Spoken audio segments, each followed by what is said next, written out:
Уважаеми сътрудници на школата на новата епоха, Владислав Воител, известен още като Виктор Владимирович и аз, призоваваме да предприемете действия за предаване на знанията, идващи от нашите учители. Владислав Воител вече е в надземния план, а аз съм на земята с вас. Цялата ми лична карма отдавна е изчистена. Всички сте запознати с бележките на сестра Звенислава как се създаде златната нишка.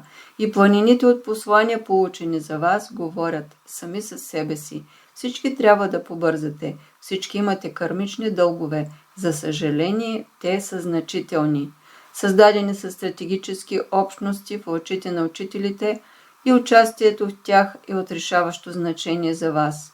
Участвайте активно в развитието на тези общности. Напълнете тези общности с нови абонати. Оставяйте коментарите си, харесвайте ги, превръщайте публикации, препращайте ги и пишете на хората, предавайте знанията по всякакъв възможен начин.